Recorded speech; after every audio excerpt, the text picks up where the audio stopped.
Officer Goodson's family and colleagues may have been celebrating his acquittal, but Baltimore's Democratic mayor yet again reacted to today's verdict by reminding people that this officer is still subject to a, quote, administrative review and asking them to be patient. Sheriff David Clarke is with the Milwaukee County Sheriff's Office. Andell Brown is a defense and civil rights attorney. Great to see you both. Sheriff, there are now the National Fraternal Order of Police president is saying that Marilyn Mosby should face charges of her own, prosecutorial misconduct. Others saying she should step down, she should be booted from this post. And even the Baltimore Sun has said she needs to reevaluate whether to pursue the remaining cases, given the disaster that her first 3 tries have been. Your thoughts?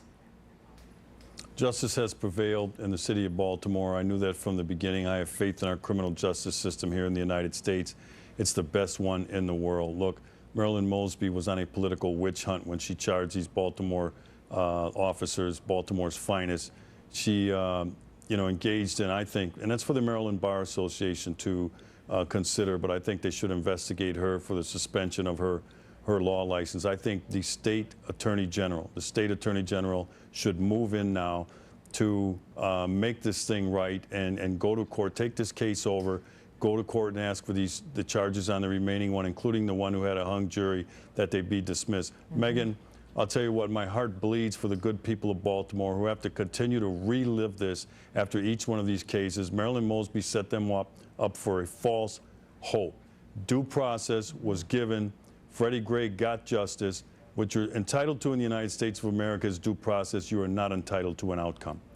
Andell, if she continues on, in light of what this judge has said explicitly, that there are no reasonable inferences to support her theory of the case, that the prosecutor failed to even show how Freddie Gray got hurt, failed to show that.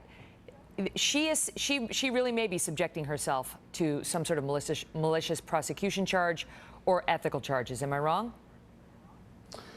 The absence of evidence is not the evidence of absence. When we look at these cases, there are very troubling things, and one of the most troubling facts is that a young man got into a police van. He was in their custody and care. He was shackled and he couldn't defend himself, and when he came out, he had injuries that would kill him. But you don't know how that happened. If I'm driving down the street and I don't have on my seatbelt, a police officer will give me a ticket and tell me it's for my protection.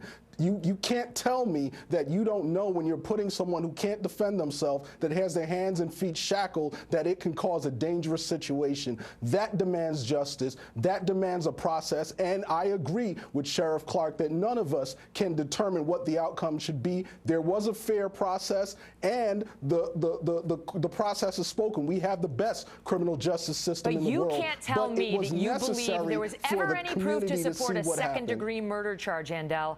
Second-degree murder. And this judge, who is a straight shooter, laughed them out of court on that allegation. They didn't laugh them out of court. What yes, the judge said, he did. What the judge said was they did not prove beyond a reasonable doubt those charges. It happens every day in courtrooms around the United States, and we don't call for prosecutors to be dismissed just because the case doesn't go the way they thought it was going to go. That was inflammatory, and admonished them for taking that allegation so lightly in light of the fact that they had no proof. Sheriff Clarke, tonight, like Andell, I have to say, Al Sharpton is out there not accepting what we heard, saying Officer Goodson's reckless driving and carelessness for common safety procedures, most notably providing a seatbelt, directly caused Gray's death.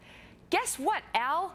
The judge in this case, who, by the way, happens to be African-American, they're not a race issue here. If the court system always got it right, OJ would be in jail for life, differently. That's and for Casey Sheriff Clarke. Anthony would be as well. Go ahead, Sheriff. Well, you're entitled to your own opinion in this, no matter who you are, including that gas bag Al Sharpton, but you're not entitled to your own facts. Look, a judge made this decision. The judge knows the application of the law and the standards needed more so than a jury. So, I would give more credence to that than anybody else. But here's the thing I'm really disturbed about at this time.